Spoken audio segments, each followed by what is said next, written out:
한 주간 평안하셨습니까? 네, 행복한 안식일입니다. 요즘 무척 더운 날들이었죠? 네, 모두들 건강에 유의하시면 좋겠습니다. 여러분 혹시 안네 프랑크라고 하는 여인을 아십니까? 안네 프랑크. 우리에게는 안네의 일기로 좀 더 잘 알려져 있죠. 84년 전 오늘 네덜란드 암스테르담에 살던 유대인 소녀 안네 프랑크라고 하는 소년이 있었는데, 이 소녀가 13번째 생일 선물로 빨간색, 회색 체크 무늬가 있는 노트 한 권을, 작은 공책 한 권을 선물로 받습니다. 그리고 그녀는 이 노트에다가 키티라고 하는 이름을 붙여서 이제 일기장으로 쓰기 시작하죠. 그리고 이 안에 자신의 속마음을 털어놓습니다. 근데 그로부터 한 달 뒤에 나치의 박해가 시작되고, 그 박해를 피해서 이제 비밀 은신처로 숨게 되죠. 그곳에서 그녀는 2년 정도의 시간을 보내게 되는데, 결국 이 은신처가 발각이 되어서 이제 강제 수용소로 끌려갑니다. 극한의 공포와 고립 속에서 이 일기장은 안네에게 아주 큰 영혼의 자유를 허락했습니다. 절망과 싸울 수 있었던 유일한 통로이기도 했죠. 2년의 일기 기록에는 전쟁의 공포도 있고, 숨겨진 삶의 긴장도 있고, 또 풋풋한 사랑 이야기도 있고, 희망과 절망, 그리고 인간에 대한 어떤 성찰이 굉장히 가득 담겨 있습니다. 1944년 체포 후에 안네는 그 수용소에서 결국은 이제 사망하게 됩니다. 유일한 그 가족 중에 생존자가 아버지였는데, 아버지가 이 일기장을 발견하고 후에 이제 책으로 출간하죠. 그래서 그녀의 일기는 홀로코스트의 상징적인 기록으로 좀 남겨져 있습니다.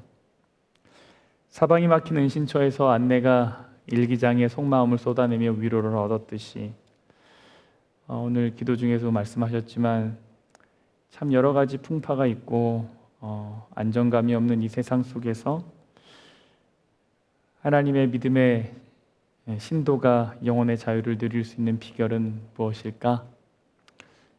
골방에 들어가서 우리의 마음을 하나님께 다 털어놓는 것, 거기서부터 우리는 영혼의 참 자유를 얻게 될 거라고 생각을 합니다. 우리도 기도를 통해서 하나님과 대화하고 우리의 그 깊은 마음까지 다 다스림을 받을 수 있으면 좋겠다라고 생각합니다. 이 안식일에 그러한 하나님의 축복이 가득하면 좋겠습니다. 우리 이 시간 잠깐 기도하겠습니다.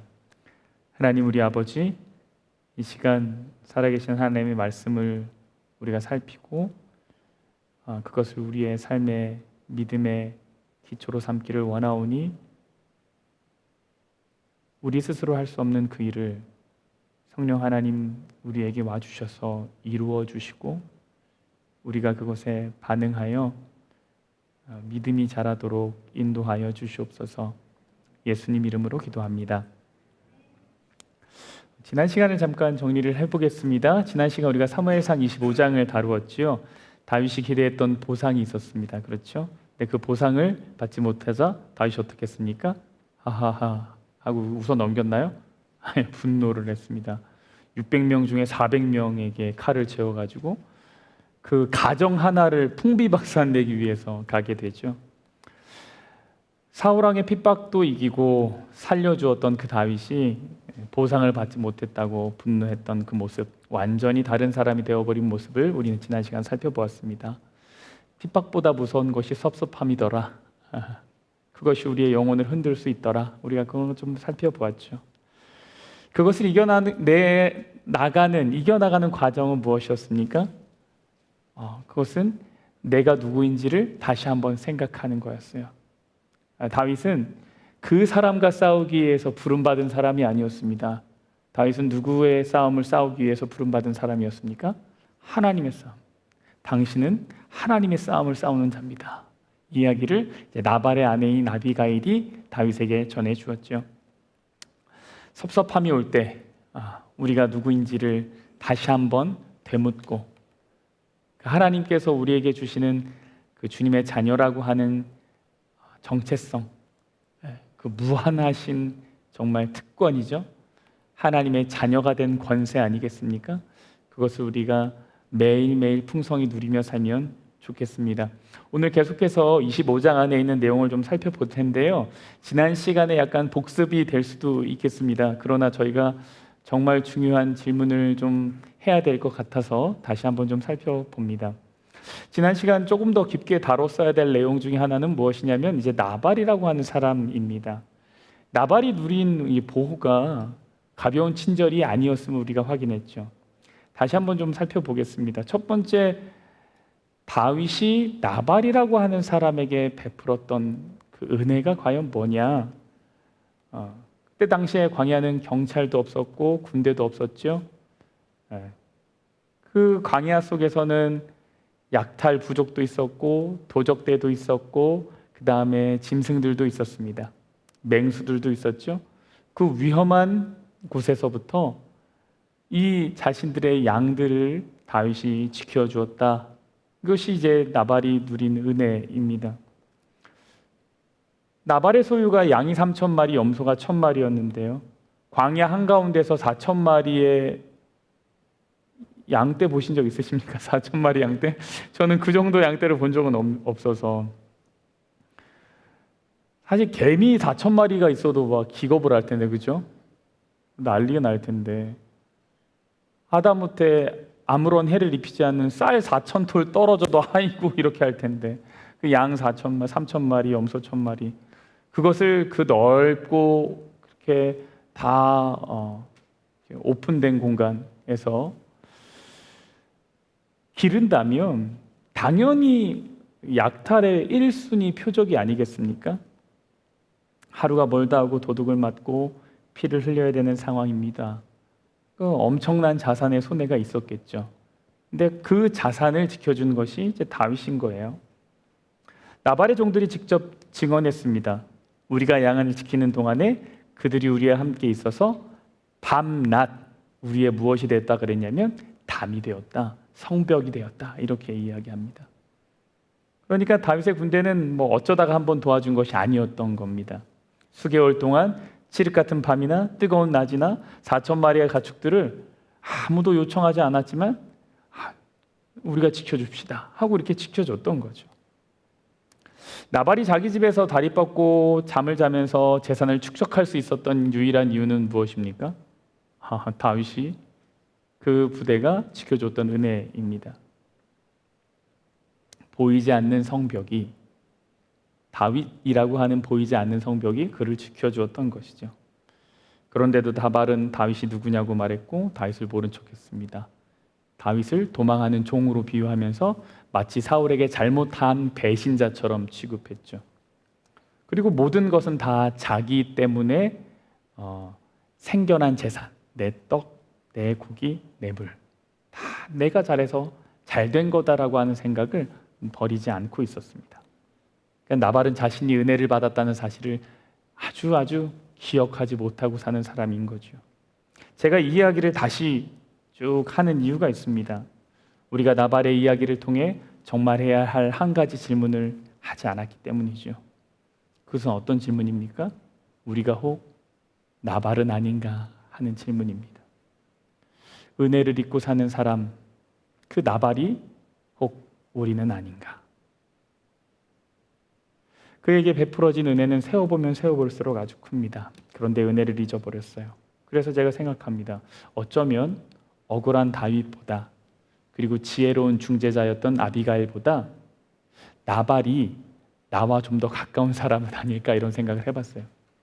25장에 등장하는 3명의 등장인물을 이렇게 딱 두고 이정철, 너와 가장 가까운 사람은 누구냐라고 누가 물어본다면 아비가일은 분명 아니고요. 다윗보다는 혹시 은혜를 다 잊고 사는 나발은 아닌가, 이런 생각을 하게 됩니다. 우리는 어떻게 나발처럼 잊어버리는 것을 선택하지 않고 그 은혜를 다 기억하며 살 수 있을까요? 만약에 나발이 한 번이라도 광야에서 도적대와 맹수들의 위협을 한 번이라도 직접 겪었다면 혹시 다윗이 보냈던 그 사자들을 홀대하지 않고 잘 대접했을까요? 만약에 과거의 양떼의 절반을 잃어버렸던 경험이 나발에게 있었다면, 그런 뼈아픈 경험이 있었다면 다윗이 쳐주었던 그 밤낮 성벽을 감사할 수 있었을까요? 그랬을지도 모르죠. 근데 여러분, 그런 경험 하시고 싶으신가요? 아니요, 저는 하고 싶지 않습니다. 근데 또 모르죠. 그렇게라도 해서 배워야 한다면 배워야 할 것이 은혜를 기억하는 것일 겁니다. 하나님은 내게 있는 소유를 당장 잃어버리게 하는 것보다 내가 주어진 은혜를 잊지 않고 사는 것을 경험하도록 때로는 어려움들을 허락하시는 것 같아요. 왜냐하면 그것이 훨씬 중요하기 때문이겠죠. 근데 성경은 놀랍게도 은혜를 잊어버리는 사람이 나발 한 사람의 문제가 아니다라고 이야기합니다. 보니까 그것은 죄된 인간의 본성, 그 패턴인 것 같아요. 하나님이 애굽에서 이스라엘을 구출하셨습니다. 홍해를 가르셨고 광야에서 만나를 주셨습니다.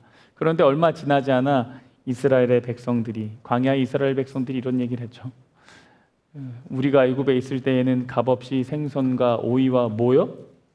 참외. 성경에 참외가 나오더라. 그죠? 참외와 뭐도 나와요? 부추도 나오더라. 파도 나오고 마늘도 나오더라. 이 사람들이 생각보다 잘 먹고 살았나 봐요. 그죠? 이스라엘 백성들이. 그래도 나름 가끔씩 이집트에서 나오는 맛있는 거 먹고 살았던 경험이 있었나 봅니다. 근데 이게 착각이에요. 노예로 살았던 기억이 미화되고 있는 거죠. 구원의 은혜는 잊혀진 거죠. 매일 아침 하늘에서 내려오는 그 귀한 만나는 맛이 없다고 불평합니다. 이것이 이스라엘의 이야기일까? 이스라엘에게만 적용되는 이야기일까? 우리도 지난 시간 하나님의 도우심을 감격해 했던 때가 있습니다. 정말 간절히 기도하던 때가 있죠. 정말 이거 아니면 안 될 것 같아서 막 붙들었던 때가 있죠. 그리고 하나님께서 응답해 주셨던 때가 있죠. 그리고 정말 하나님 정말 감사합니다. 정말 감사합니다라고 했던 때가 있습니다. 구원의 이야기를 들으면서 막 마음에 뜨거움이 생겨지고, 그래, 내가 이렇게 큰 사랑을 받은 사람이었구나. 하나님이 나를 위해서 모든 것을 주셨구나. 내가 무엇이 두려우랴. 하나님이 나의 아버지인데 라고 하면서 은혜를 잊지 않겠다 다짐했던 때도 있습니다. 그런데 어느 순간 기억은 흐릿해집니다. 평안이 일상이 되니까 그 평안이 은혜인지를 잊어버리게 되는 때도 있는 것 같습니다. 그래서 시편 103편은 이렇게 얘기합니다. 우리 다 같이 한번 읽어볼까요? 시작.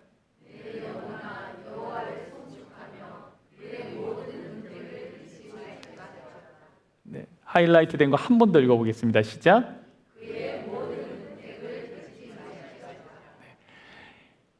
잊지 않으면 안 되겠니? 이렇게 하셨습니까? 하나님이. 아니면 그럼 뭐라고 하셨어요?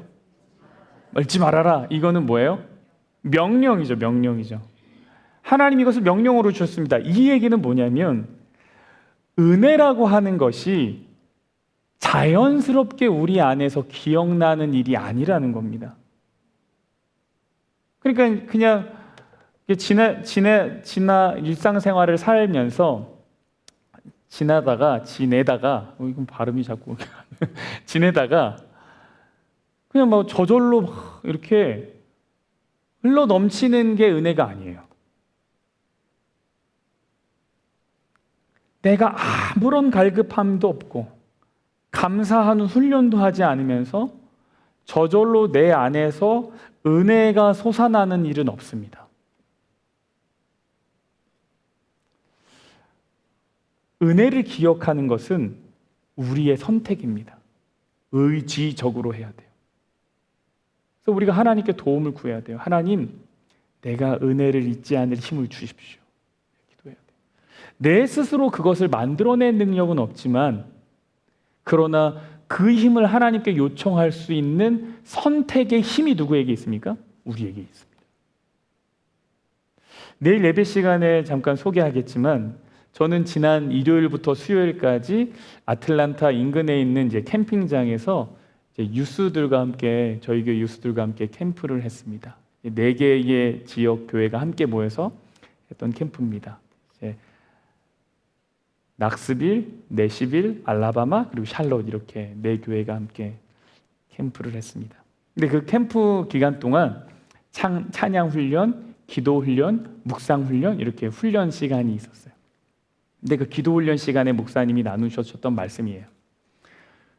걷는 거에 훈련이 필요하다, 이런 말씀을 해주셨어요. 근데 잘 걷는 방법이 있다고 하더라고요. 저도 몰랐습니다. 잘 걷는 방법이 있대요.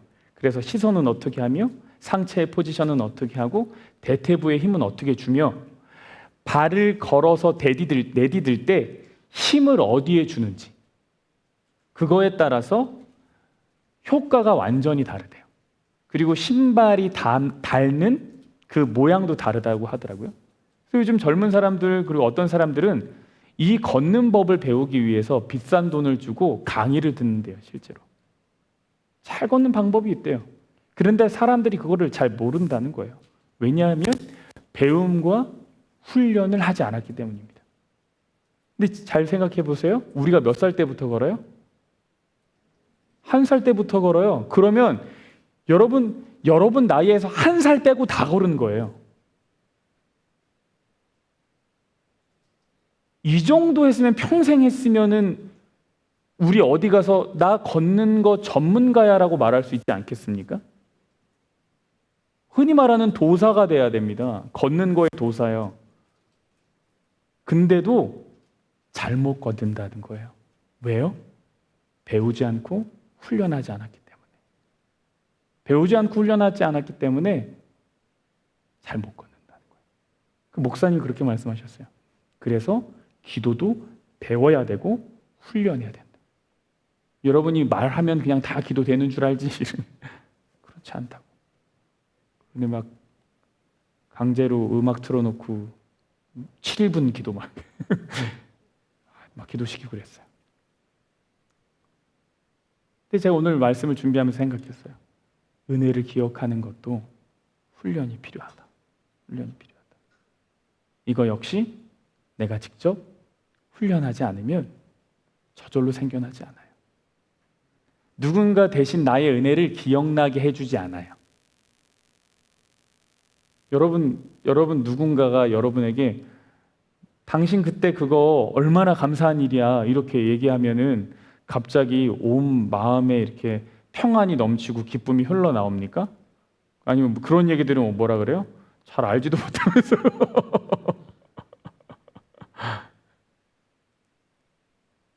그 은혜가 나의 은혜가 아닌 거예요, 아직. 내가 직접 깨닫고 하나님께 감사하는 마음을 열고 주님을 정말 praise, 찬양하기 전까지, 경배하기 전까지 그 은혜는 오롯이 내 것이라고 말할 수가 없습니다. 그래서 정말 내가 하나님께 감사하는 시간이 필요합니다. 그래서 우리는 의지적으로 우리에게 은혜의 성벽이 있음을 기억해야 돼요. 은혜의 성벽. 다윗이 나발의 가축을 지키기 위해서 성벽을 쌓았는데 나발은 그거 잘 몰랐잖아요. 근데 그게 있어요. 내가 모르지만 나를 둘러싼 은혜가 있어요. 우리가 그걸 찾아야 되고 그것이 있음을 기억해야 돼요. 구체적으로 뭔지는 내가 잘 모르지만 그러나 내 삶에 그것이 있음을 우리가 고백해야 돼요. 은혜는 거기서부터 시작하는 것 같아요. 누군가 널 위해 기도하네. 이 찬양이 참 좋습니다. 누군가 널 위해 기도하네. 근데 제가 참 좀 많이 느끼는 것 같아요. 우리 성도님들께서 저를 위해서 참 기도를 많이 해주신다는 것을 느껴요. 이런 사람이 이렇게 좋은 교회에서 목회를 할 수 있다는 것은 많은 분들의 기도 덕분입니다. 우리가 가만히 두면 은혜라는 것은 우리의 망각의 강으로 흘러갑니다. 사람은 어떤 동물이라 그래요? 망각의 동물이라 그러잖아요. 잊어버린단 말이에요. 그 강이 저는 엄청 큽니다. 엄청 커요. 그래서 거기로 막 맨날 뭐가 떠내려가는 것 같아요. 평안할 때도 무탈할 때도 그것이 정말로 어떤 환경이 좋아서가 아니라 누군가가 무엇인가가 나를 감싸고 지키고 있기 때문이다 라고 하는 은혜의 생각이 우리 모두에게 있기를 간절히 바랍니다.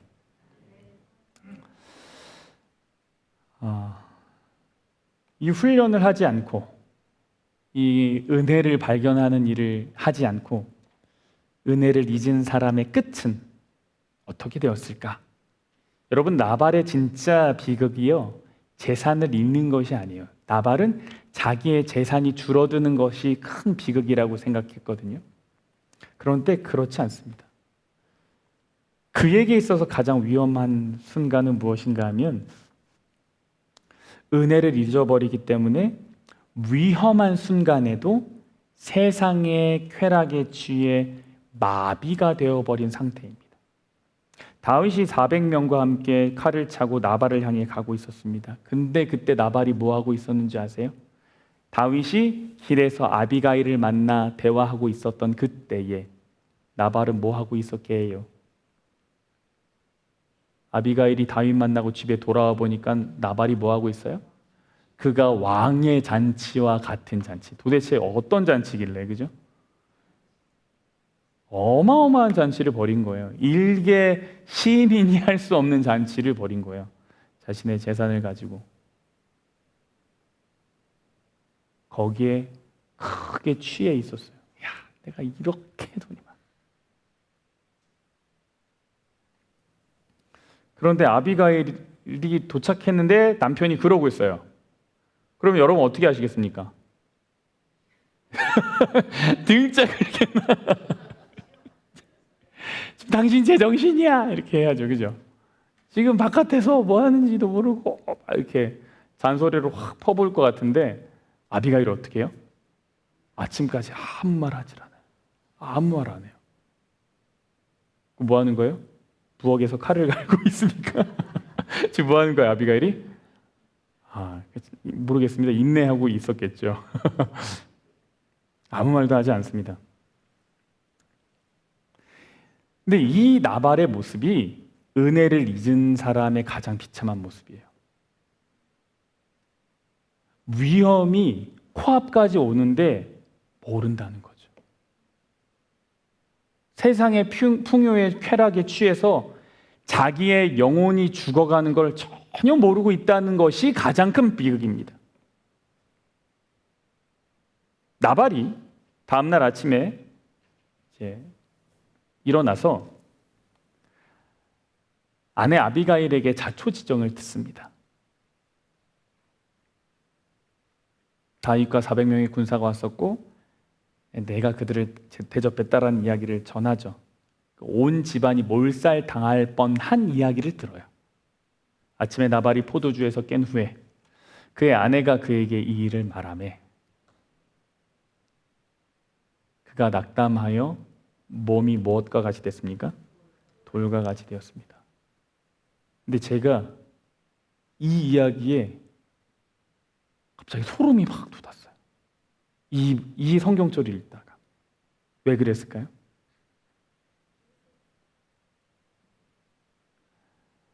나발이 마음이 어떻게 됐대요? 낙담했대요. 왜 낙담했어요? 왜 낙담했을까요? 아니요, 35절 그 전의 이야기를 볼게요. 35절 보세요. 다윗이 그가 가져온 것을 그의 손에서 받고, 그가 누구냐면 아비가일입니다. 그에게 이르되 너의 집으로 평안히 올라가라. 내가 너의 말을 듣고 너의 청을 뭐하노라? 허락하노라. 지금 아비가일이 나발에게 와서 무슨 얘기했을까요? 당신이 이제 죽었다, 이렇게 얘기했을까요? 아니죠. 그럼 무슨 이야기를 했을까요? 모든 문제가 해결되었음에 대한 이야기를 했을 거예요. 위기가 있었지만 그러나 그 문제는 해결되었다. 다윗이 용서하고 돌아갔다. 그런데 왜 낙담합니까? 왜 낙담을 하냐고요. 엄청난 구원의 은혜를 경험했는데 그걸 지금 실시간으로 경험하는 중인데 왜 그걸 보지 못합니까? 그저 자기를 죽이려고 했던 그 두려움과 무서움만 나발에게 남았죠.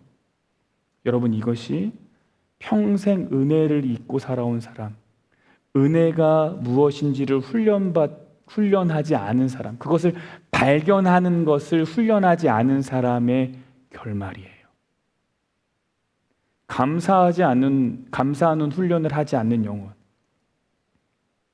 구원의 소식을 듣고도 기뻐할 수 없는 사람입니다.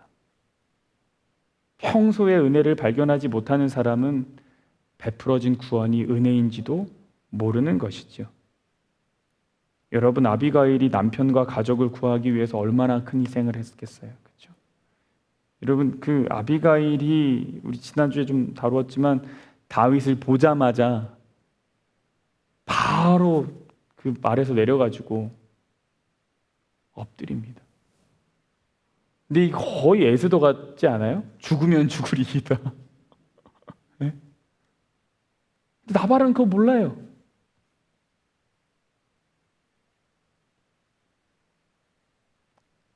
그가 경험한 은혜가 그의 눈에 아무것도 들어온 게 없어요.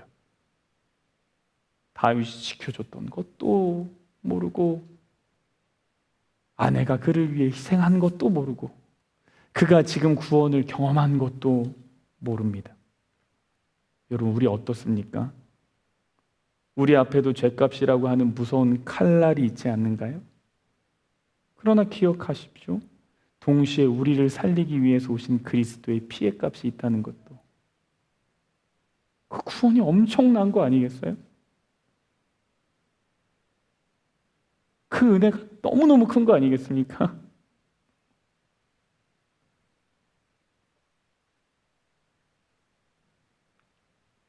아비가일은 다윗에게 떡과 포도주를 가지고 갔는지 모르겠지만 예수님은 우리에게 무엇과 무엇을 가지고 오셨어요? 찢기신 살과 흘리신 피를 가지고 오셨죠. 그런데도 우리는 여전히 은혜를 잊어버리고 사는 것은 아닌가? 오늘 밤 다시 한번 질문해 봅니다. 여러분, 나도 모르는 사이에 베풀어진 은혜가 있음을 기억하십시오. 그리고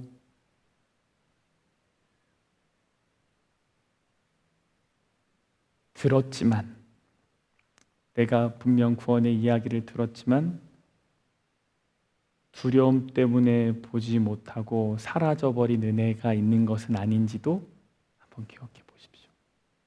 여러분, 우리에게 베풀어진 은혜가 이렇게나 풍성합니다. 오늘 한식을 우리의 돌처럼 굳어가는 이 나발 같은 마음이 다시 한번 깨어지기를 기도합니다. 성령의 확신이 우리에게 부어지길 기도합니다. 여러분, 우리가 여러분 한 분 한 분에게 하나님의 무한한 은혜가 지금 이 순간에도 계속되고 있음을 우리가 기억하며 담대함으로 기도의 보좌 앞에 나아가 주께 감사하고 찬양하고 도움을 구하는 우리 모두가 되면 좋겠습니다.